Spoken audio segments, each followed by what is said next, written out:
अलैकुम। वालेकुम अस्सलाम। अच्छा, आप अपना एक ब्रीफ इंट्रोडक्शन दे दें।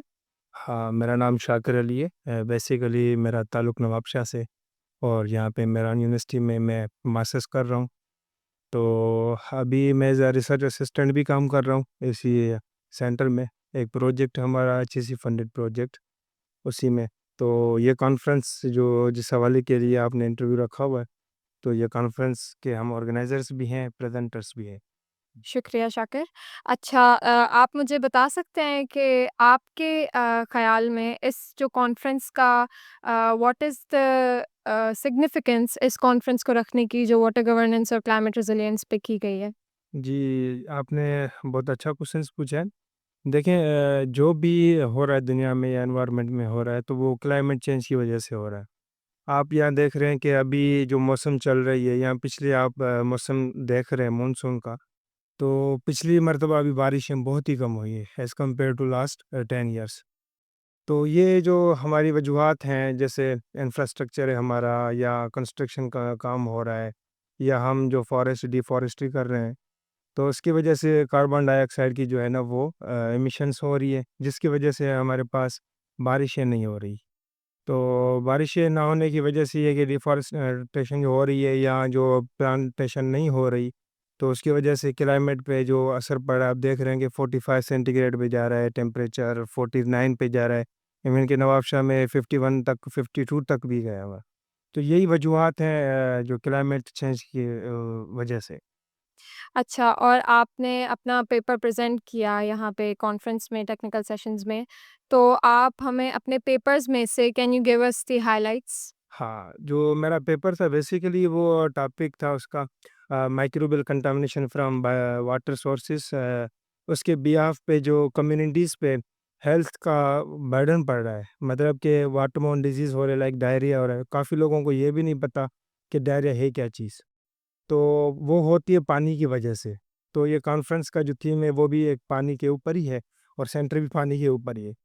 तो मेरा पेपर भी इससे रिलेटेड था कि पानी की वजह से जो वाटरबोर्न डिजीज़ हो रही हैं, तो उसके बिहाफ़ पे जो कम्युनिटीज़, लोकल कम्युनिटीज़ के जो हेल्थ केयर कॉस्ट जो हैं, डायरेक्ट हैं।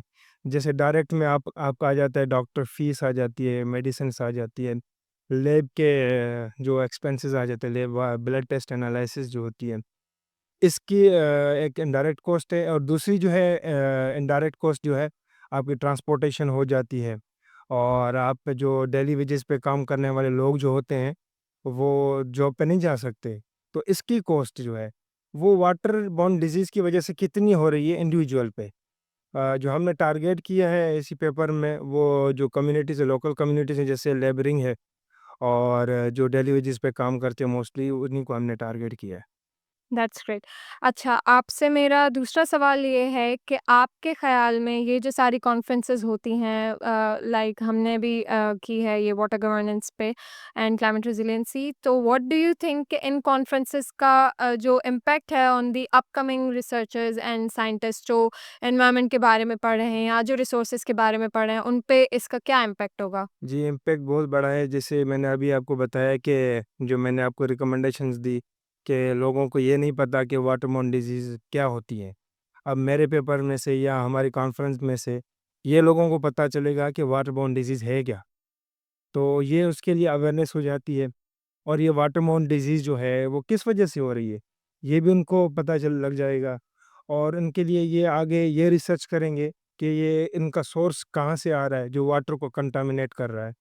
और उसको हम होम रेमेडीज़ जो है ना कौन-सी इस्तेमाल करें, ताकि वो वाटर बोर्न जो डिज़ीज़ हो रही है जिस बैक्टीरिया से, वो किल हो जाए।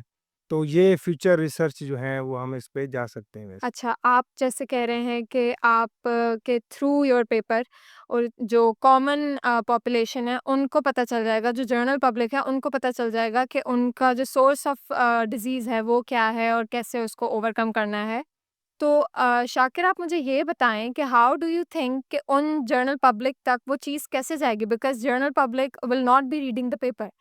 तो आपके ख़्याल में वो पेपर हम कॉमन मैन तक के कैसे उन तक वो नॉलेज लाएँ and how will that help in protecting the a, environment? जैसे देखें आप मैंने अभी बताया कि प्रोजेक्ट बेस्ड होता है। जैसे हमने एचईसी ने एक प्रोजेक्ट रखा है कि जो इंडस रिवर जहाँ से हमारा स्टार्ट हो रहा है पाकिस्तान में और जहाँ पे एंड हो रहा है, तो सारे को आपको ना मॉनिटरिंग करनी है। और मॉनिटरिंग करनी है, वो आप जाके वहाँ से वाटर सैंपल्स भी लें और लोगों से इंडिविजुअली आप इंटरव्यूज़ भी लें। अब इंटरव्यूज़ लेने का यही मतलब होता है कि आप उसको पूछें कि वाटरबॉर्न डिज़ीज़ है क्या, या उसके रिलेटेड जो भी है, वो आप उनसे क्वेश्चंस करेंगे। तो जो हमारे आउटकम्स आएँगे, तो वो हम गवर्नमेंट को बताएँगे कि हमारे ये आउटकम्स आए, जिसकी वजह से ये हमें डिज़ीज़ हो रही है या ये इश्यूज़ आ रहे हैं।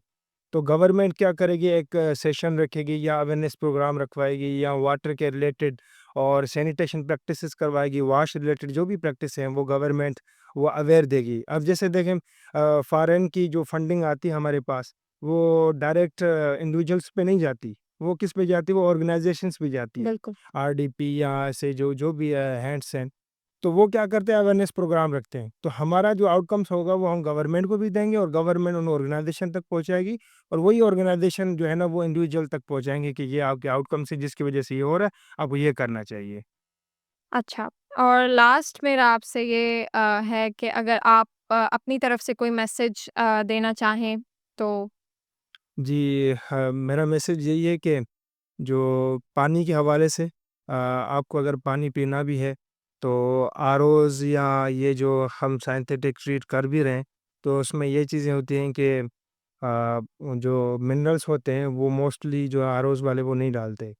तो हम उसको यही रिकमेंड करेंगे कि जो हमारा रॉ वाटर है, वो आप लें पीने के लिए और उसको जस्ट आप बॉयल कर दें।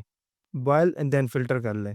तो वो आपकी सेहत के लिए बहुत अच्छा होगा पानी पीने की as compare to ROs and other. क्योंकि जो हमारे बड़ी-बड़ी कंपनियाँ हैं लाइक एक्वाफिना और नेस्ले, ये हर लोग जो है इंडिविजुअल या लोकल जो लोग हैं वो अफ़ोर्ड नहीं कर नहीं सकते कर हैं पानी सकते, पीने बिल्कुल। के लिए।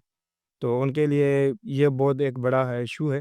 तो इस वजह से मेरी यही सजेशन और रिकमेंडेशन है कि आप जो है ना, पानी जो रॉ वाटर है उसको आप बॉयल करें और फ़िल्टर करके आप ड्रिंक कर सकते हैं। दैट्स ग्रेट, बहुत शुक्रिया शाकिर आपके इंटरव्यू के लिए।